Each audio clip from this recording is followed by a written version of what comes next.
Hi, this is Susan from Susan B Cards.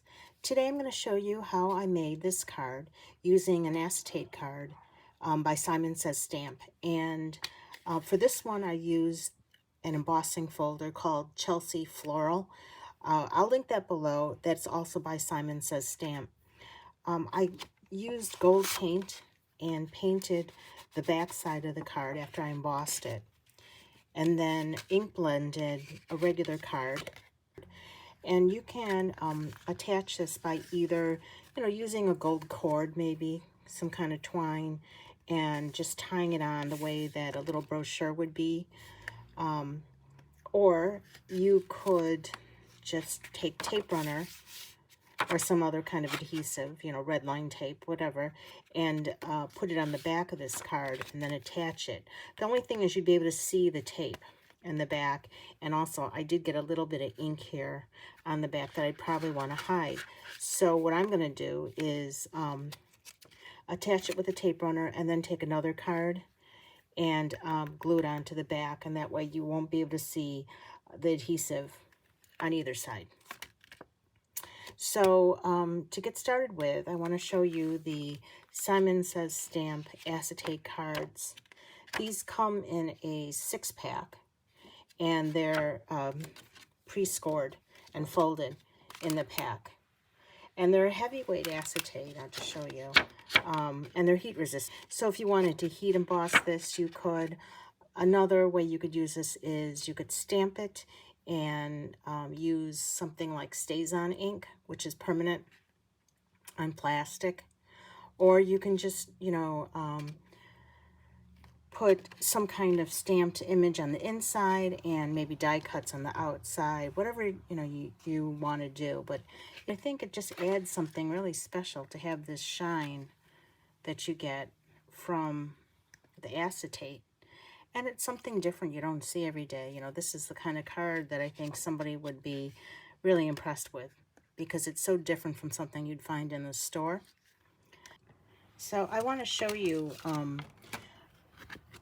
this is the embossing folder I used for my first card, and it is called Simon Says Stamps Chelsea Floral. It also comes with 2 dies that cut out some of the flowers. I didn't use the 2 dies for this card, but I just want to show you one thing about running this through a standard die cutting machine. I have a Sizzix Big Shot here. Now when you use this for a card, I wanted the entire image to fit, so I centered it here. Now if you open up the card, it's not going to fit.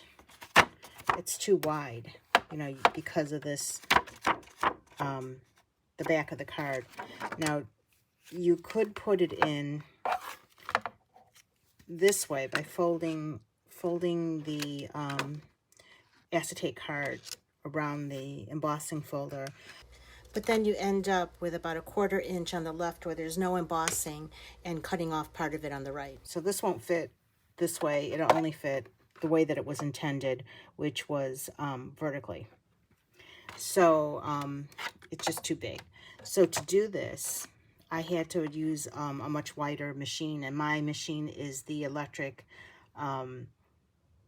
switch by Sizzix. So I could put in the entire piece this way and embossed it fine. For my second card, I'm using the Spellbinders 3D embossing folder of the month for August, and it's this pretty floral. For this one, I did wrap the card around the back of this embossing folder and then feed it through the regular way through my Big Shot. The only problem with that, it's now left a bit of an edge here where there's no embossing, because I went all the way to this edge and there's no embossing at the very edge. There's a border around the top, sides, and bottom. So now I have a plain edge there, which is fine. I mean, it would have been nice if I could have done it the other way, and if I'd wanted to, I could have embossed the entire panel, because this is probably big enough, but I didn't want to do that. So now I have a little bit of a plain border here. Just going back and reinforcing my edge here. You know, the cards come scored, but once you run it through the embossing machine or the die cutting machine, it opens up, but just using a regular tool will increase that fold again. So let me show you. So here's my ink blended panel, and you can see there's a slight edge right here, and you'll be able to see it a lot more. It'll be more noticeable once I paint the card. But I was thinking about maybe just taking a strip of gold metallic paint paper and just attaching it to the inside edge here, and it would make a little border. We'll see how that ends up looking. But I'm going to just go ahead and start showing you how I painted this card, and I'll be right back. Some people have had a problem figuring out how to use a Spellbinders embossing folder with a Sizzix machine. Now that's all that I have. I don't have a Spellbinders machine. So I'll show you. You put it on the regular platform for embossing, and all the instructions are on your platform. And then I use one of these silicone mats. Some machines come with it. Mine didn't. I bought it separately. Mine is a Sizzix brand also. And I would put the paper inside the embossing folder. This would act as the bottom plate. This will go on top, and then my regular top plate. And then I run it through. Now, this mat, unfortunately, isn't big enough to cover the entire embossing folder. So I have to do it one more time by moving the mat up a bit and then getting, you know, whichever part that I missed, and then rerunning it through the machine. And it doesn't really do anything, running over part of it a second or third time. I just like to get the entire area. I mean, that's only if you're using the entire folder. Most people don't even use this whole folder because it's so big. You know, you might only use half. So whatever you decide, whatever size you want to use, you can. But I find this really works great when using the Spellbinders embossing folder with a Sizzix machine. This is the front of my card, and it's hard to see this because it's clear, but this is the raised side of the florals, so you can see that it's all bumpy here. So I'm going to paint the back side, and that's the recessed side. And it's really hard to see this, but I'm using gold acrylic paint, and I'm going to just paint. I'll start with some of the small things. Normally I'd just be sitting down at a table doing this, and it's pretty easy to see. It's, you know, it's hard to capture this on camera. And it's actually kind of hard for me to look at it this way and see it, but see if I could do something. Now, here's the first coat. It's going to be hard to see unless I use some kind of colored paper, so try not to get my paper all dirty with the paint. But you can see that's how it starts. I just fill in all these raised areas. Try not to. I just use a paintbrush to fill in all the raised areas. Now, the first time you do it, you're going to, you know, think it's not great coverage. But I'll give you a few tips. First of all, don't wet your paintbrush too much. You know, I just use a little bit of a spritzer bottle, just sprayed it so that the paintbrush would stay together, but not so that it was sopping wet. And I don't want to thin my paint, because painting the acetate, you'll see all the streaks anyway. So here you go. Maybe you can see that a little bit better now. Now, I go through and I paint all the areas that I need to, and then I let it dry. and then after it's dry, you do a second coat. And that's what I did with the first card, which you can see here. This is 2 coats, and in some places I had to do a little bit more than 2 coats just because it was very streaky or thin. And I also use a very thin paintbrush to do the stems on this card. But it was pretty forgiving, you know. It's not perfect painting, it's more just coloring it in. You don't have to worry about shadows or anything like that. It's just all solid gold. So this one was pretty easy. This one has a lot more florals on it, and this is going to take probably a little bit more time. You know, there's other things that you could do too instead of painting it. I have used alcohol inks on these acetate cards, and you can put, you know, again, the ink on the back and just swirl it around. You can highlight some of the areas with gold. That's something else you can do. There's, you know, it's really pretty once it's all done. So I'm going to go ahead and just paint this, and then I'll come back and show you what the first coat looks like, and then I'll show you what the end result looks like, because all it is just filling in these little divots where the image is. Oh, and I just want to tell you, this is just regular gold acrylic paint that I got from Hobby Lobby. I've had this for a long time, and I think I'm finally reaching a point where I'm going to need a new bottle, but I've used this for several cards and lots of different techniques, and it really came in handy, and I think it's only like maybe $1.50.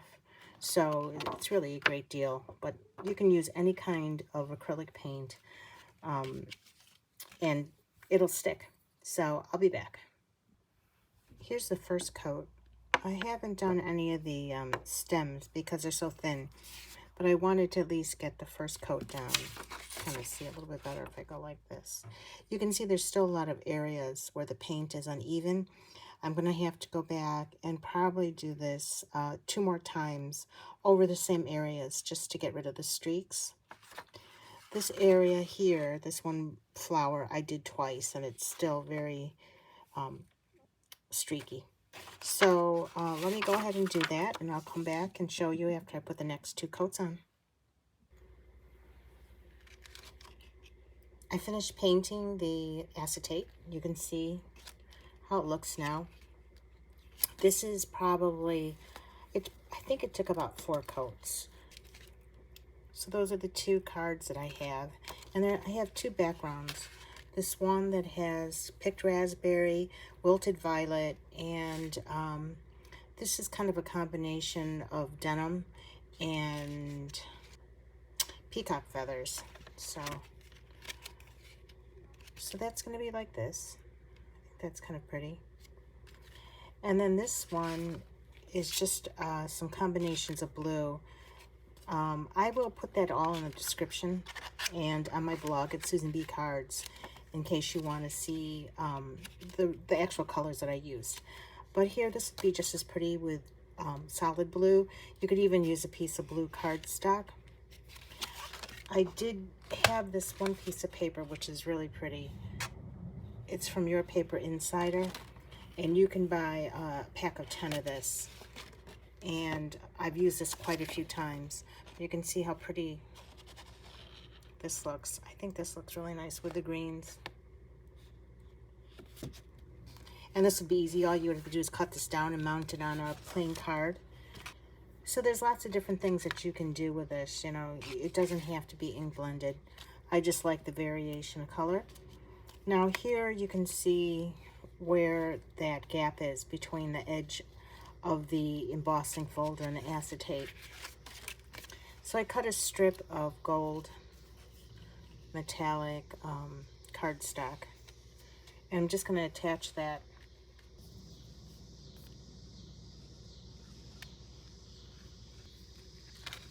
When you cut the A2 size card, which is 4 1/4 by 5 1/2, once you place it inside of the acetate, it kind of sticks out just a little bit. So a small bit cut off really helps.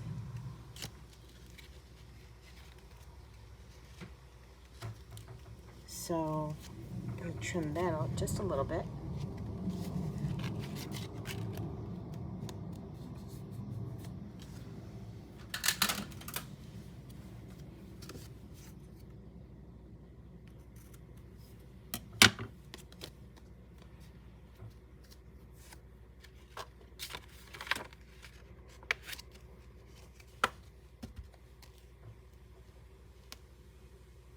Now you can see how it looks.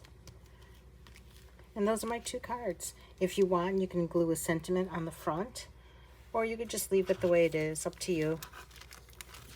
I'll just grab a real quick sentiment here that happens to be on my desk. So you can glue something like this on the front if you want, or just leave it. A lot of times I just leave my cards and then wait until I have an occasion. You can also just stamp the inside. You know, I'm sure you have a stamp or something that you can put on the inside that has a birthday message, or just, you can just take a die cut and put the sentiment on the inside. I just wanted to show how I attach the acetate to the card.